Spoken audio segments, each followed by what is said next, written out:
अगर नगर पालिका 100 दुकान बनाता है रामगढ़ में 100 दुकान, तो 100 दुकान में 100 का 100 दुकान हमको रामगढ़ का आदमी का चाहिए, वो भी खतियानी मूल रूप से। ये बिहार और यूपी और बंगाल के आदमी, हमको एक आदमी नहीं देखना चाहिए व्यापार में। कि पूरे महाराष्ट्र में आपको अगर ठेला भी कोई लगा रहा है तो मुंबई होगा तभी ठेला लगा रहा है, क्योंकि उत्थान हो तो पहले महाराष्ट्र का हो। हम उसी तर्ज में बोल रहे हैं। देखिए, हम बाहरियों का विरोधी नहीं है, लेकिन हाँ, हमरा कोई हक अधिकार अगर मारेगा तो फिर गोली खा करके भी उसको भगाना पड़ेगा, तो भगाएंगे। कारण यह है कि जितना यहाँ माइंस में आप सर्वे कर लीजिए, आप कर्मा क्षेत्र में चल जाइए, सीसीएल में 300 आदमी काम करता होगा, तो पता नहीं यहाँ 90% आर्म्स जो है वो 90% गोली बंदूक रखने वाला सरकारी जो तंत्र रखने वाला चीज है वो आपको बिहार और यूपी से मिल जाएगा। क्योंकि हमारा झारखंड के आदमी पास बहुत खोजिएगा तो आपको तलवार गणासा यही सब मिलेगा, इससे ज्यादा कुछ नहीं मिलेगा आपको। क्योंकि हम लोग शांति प्रिय लोग हैं। कोयला चोरी करने का भी ज्ञान वही लोग को आता है। हमारा दादा दादी लोग को हम चोरी करते कहा देखे हैं कि सुबह जंगल जाएंगे तो शाम को बोन पत्थर। जयराम भाई, संजय भाई यहाँ बैठे हुए, वो स्पष्ट संदेश है कि हम एक ऐसा टीम बनाने जा रहे हैं जहां पर हर एक घर का बच्चा, हर एक घर की महिला हमारा नेता है, हमारी नेत्री है, उन लोग झारखंड चलाएगा। ऐसा हम लोग को टीम बनाना है। ऐसा नहीं है कि ये आदमी पंचायत अध्यक्ष हो गया या ये अध्यक्ष हो गया तो जिम्मेवारी इसको मिल गया, नहीं। वैसा टीम हम लोग नहीं बनाने जा रहे हैं। बीजेपी, कांग्रेस, आईसू, जेएमएम वाला ढर्रा में हम लोग नहीं आने जा रहे हैं। उस ढर्रा से बिल्कुल हम लोग विपरीत काम कर रहे हैं। हमारे यहाँ हर एक आदमी जिम्मेवार है। हम ये अभी झारखंड में चाहे जितना भी बहाली है, हम एकदम ठेठ में समझा देते हैं। हम लोग एक ऐसा सरकार गठन करने जा रहे हैं कि अगर 1000 टीचर का बहाली है, 1000, तो 950 लड़का हमारा झारखंडी माटी का होगा। हम इसलिए इस सरकार को बनाने जा रहे हैं। हमको ज्यादा लंगड़ा हिंदी बोलने नहीं आता है। हम ये सुनिश्चित करने आए हैं कि अगर नगर पालिका में 100 गो ठेकेदार है जो ठेकेदारी कर रहा है, तो हम एक भी आदमी बिहार और यूपी और बंगाल का नहीं देखना चाहते हैं। सारा ठेकेदारी झारखंड का आदमी करेगा।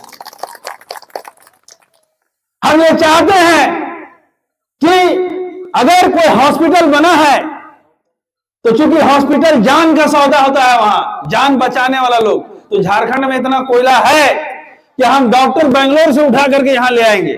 लेकिन डॉक्टर के बाद चाहे जितना भी नर्स हो, किरादानी हो, झाड़ू साफ करने वाला हो, और अगर हम लोग का बच्चा भी डॉक्टर में पढ़ाई कर लेता है तो यहाँ का जो डॉक्टर भी होगा, कहे जाके बेंगलोर में यहाँ डॉक्टरी करेगा, यहीं का बेटा डॉक्टर बनेगा और उसको रामगढ़ हॉस्पिटल में सरकारी नौकरी लगेगा। ऐसा एक विधान हम लोग तय करें।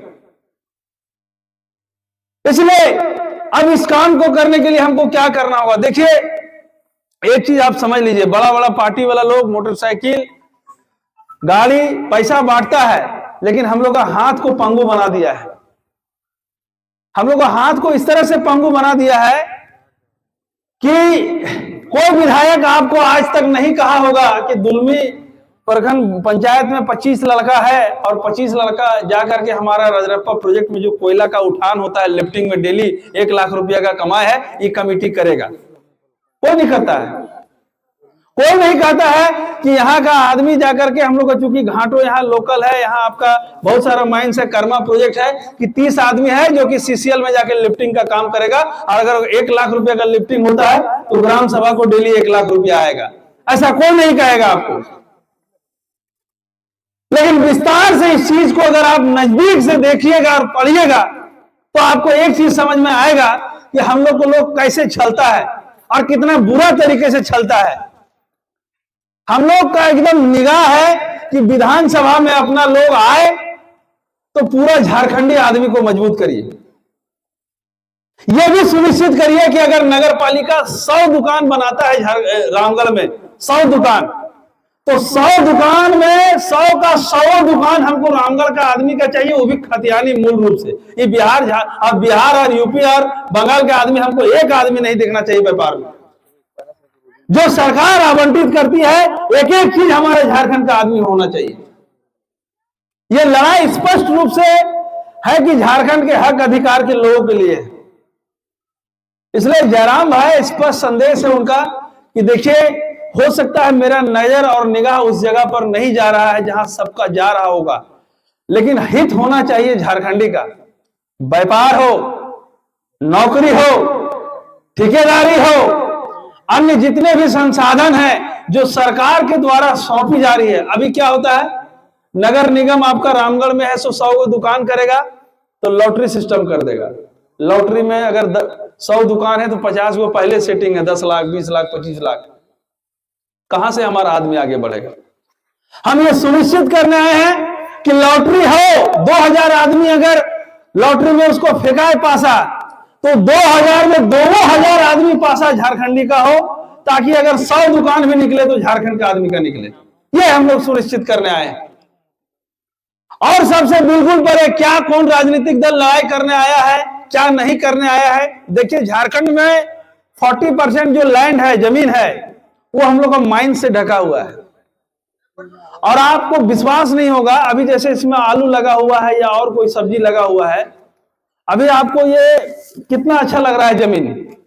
जैसे ही इसमें माइनिंग होता है, 10 साल 20 साल माइनिंग होता है, उसके बाद कंपनी लोग अपना सारा मशीन उठा करके छत्तीसगढ़ शिफ्ट हो जाएगी, कोई बेंगलोर शिफ्ट हो जाएगा। लेकिन जमीन का क्या हालत होता है, ये जमीन फिर दोबारा कृषि पैदा करने लायक नहीं होता है। आप झरिया क्षेत्र घूम लीजिए, उरी मारी घूम लीजिए, घाटों घूम लीजिए, कर्मा प्रोजेक्ट घूम लीजिए, और जगह जहां जहां भी लोग कोयला निकाला है, जबकि वैसा कोई सिस्टम नहीं है। सिस्टम यह है कि अगर आप कोयला निकालते हैं तो फिर उसमें मिट्टी का भराव हो, और जैसे पहले था जमीन वैसे उसको करना है। लेकिन सरकार को क्या मतलब है? सरकार तो 1000-2000 करोड़ लेकर के बैठल है। अभी जेएमएम है तो फाइनल कर लिया है कि हमको इतना रुपया दे दीजिए कि 3 बार का चुनाव हम लड़ सके। इन लोग को इतना ही छोटा छोटा चीज पर मतलब है। हमारा मतलब यह है कि एक पुरुष जिसका 100 रुपया 50 रुपये का डेली का कमाई है, उसका बच्चा कैसे बेहतरीन स्कूल में पढ़े, हम वहां से अपनी राजनीति की शुरुआत करना चाहते हैं। हम जानते हैं कि हमारा झारखंड का गरीब से गरीब आदमी एक अच्छा एजुकेशन ले लेगा स्कूल के बगल से, तो शिक्षा हम लोग को ताकत देगा। हम लोग शिक्षा में कैसे पीछे रह गए सो आप समझिए। हम लोग के माता पिता दादाजी कोयला का काम नहीं करते हैं, हम लोग करते हैं खेती बाड़ी का काम। और खेती बाड़ी के काम से इतना पैसा नहीं है कि जाकर के रांची में एक ऐसे स्कूल में नाम लिखा है जिसमें बच्चे का फीस 10,000 रुपये महीना है। झारखंड हमारा, हम लोग है सो खेती में अपना पागल हैं, दिन और रात। बाप गया तो बेटा आया, बेटा गया तो फिर बहू गई, बहू आई तो फिर सास गई। अल्टीमेटली अगर साल भर का सालाना अगर हम लोग दाल चावल बेच भी देंगे, खूब मेहनत करेंगे पूरा जी तोड़, तो लाख, 1.25 लाख, 1.5 लाख रुपए में सलट जाएंगे। अब देखिए, बढ़िया स्कूल में एडमिशन फीस 1 लाख रुपया है, तो हम लोग का बच्चा है सो कैसे उस स्कूल में पढ़ेगा? इसको आप सोच के देखिए। इसलिए इस चीज को दिमाग में बैठा लीजिए।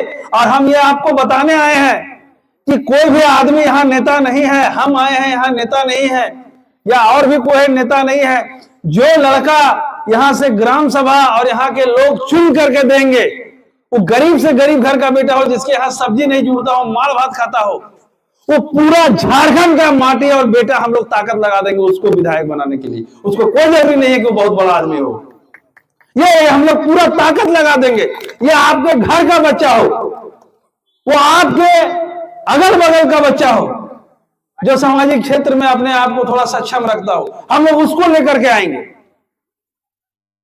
हम लोग पूरा ताकत लगाएंगे कि वो लड़का प्रशासनिक में आए, एडमिनिस्ट्रेशन में आए, और वो फिर अपने चीजों को चलाए।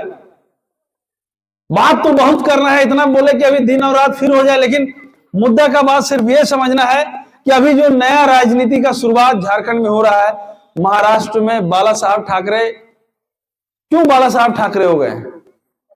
क्योंकि देखिए, महाराष्ट्र में भी बाहरी लोग का बहुत अतिक्रमण था। पूरा मुंबई में आप लोग सुनते होंगे टीवी पर कि पूर्वी मतलब उत्तर पूर्व का लोग को बाला साहब का पूरा पार्टी है सो बहुत मारपीट किया है, तबाह हो गया है उन लोग। एक्चुअली में वो लोग मजबूर है। पूरा नौकरी में उत्तर बिहार का लोग, इधर उत्तर पूर्व भारत का लोग चल जाता था, उन लोग एकदम तबाह हो गया था।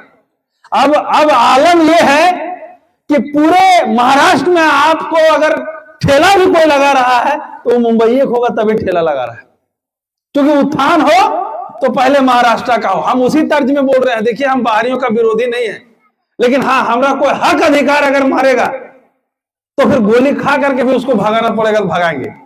कारण यह है कि जितना यहां माइंस में आप सर्वे कर लीजिए, आप कर्मा क्षेत्र में चल जाइए, सीसीएल में 300 आदमी काम करता होगा, तो पता नहीं 200 आदमी से अधिक अभी भी बिहार और यूपी का है। कहां से आ गया? जमीन हमरा था, कोयला हमरा था, तो 200 आदमी उन लोग कहां से आ गया? उन लोग को सैलरी है 80,000 रुपये महीना, सीसीएल उन लोग को रूम दे रहा है, कमरा दे रहा है, बिजली दे रहा है। कोई बीमार पड़ा उसको तो उसको यहां से लेकर के वेलोर तक इलाज कर रहा है। लेकिन हमारा किसान लोग जो दिन रात खेती कर रहा है, वो कहां जाएगा? तो मुश्किल वक्त है। अगर हम लोग अगर नहीं सचेत हुए, 1932 का खतियान क्यों 1932 होता है? देखिएगा 1932 जिस दिन प्रभावी हो जाएगा तो देखिएगा सब एकदम चीनी और नमक जैसा छटा जाएगा सब। 1932 का खतियान यूपी और बिहार का लोग ला नहीं पाएगा। अब 32 का मतलब 1908 से भी हम लोग के पास खतियान है, तो उन लोग एकदम छटा जाएगा। और जैसे उन लोग छटा जाएगा, आवासीय आय जाति सब उन लोग का बंद हो जाएगा। लेकिन मतलब ये जो देहात में कहावत है नहीं कि मतलब पहले है सो पटरू मैंने उसको घुंघरू बांधे कौन, लेकिन एक तो बाघ को मारना है तो एक आध तो पटरू का बलिदान चाहिए, एक तो कहावत है। तो हम लोग पटरुए बन के बलिदान देने आए हैं। क्यों बलिदान देने आए हैं? मान लीजिए अभी यहाँ जो कोयला वाला काम कर रहा होगा, 100-200 करोड़ का आदमी होगा, वो एकदम लगल है कि इन लोग जेबी केसेस वाला लोग को ठोकवा दो, चाहे ठोक के पार कर दो। इन लोग यहाँ का आदमी को इन लोग जगाना शुरू कर दिया है। तो हम लोग तो जान हथेली में लेके चलते हैं, क्योंकि हम लोग का लड़ाई तो वही लोग के खिलाफ है। और जितना ताकतवर आदमी है, अभी हाल ही फिलहाल में एक ऑफिसर से बात हो रहा था, तो आर्म्स को लेकर के, आर्म्स मतलब समझ रहे हैं, जो सरकारी लाइसेंस बंदूक लेकर के लोग चलता है। हम बोले सर एक आरटीआई से आप पता कर लीजिए, यहाँ 90% आर्म्स जो है वो 90% गोली बंदूक रखने वाला सरकारी जो तंत्र रखने वाला चीज है वो आपको बिहार और यूपी से मिल जाएगा। क्योंकि हमारा झारखंड के आदमी पास बहुत खोजिएगा तो आपको तलवार गणासा यही सब मिलेगा, इससे ज्यादा कुछ नहीं मिलेगा आपको। क्यों? क्योंकि हम लोग शांति प्रिय लोग हैं। कोयला चोरी करने का भी ज्ञान वही लोग को आता है। हमारा दादा दादी लोग को हम चोरी करते कहा देखे हैं कि सुबह जंगल जाएंगे तो शाम को बोन पत्थर से खाली पत्थर और माथा में लकड़ी लेके आएंगे। इससे ज्यादा झारखंड के आदमी कोई चोरी नहीं जानता है।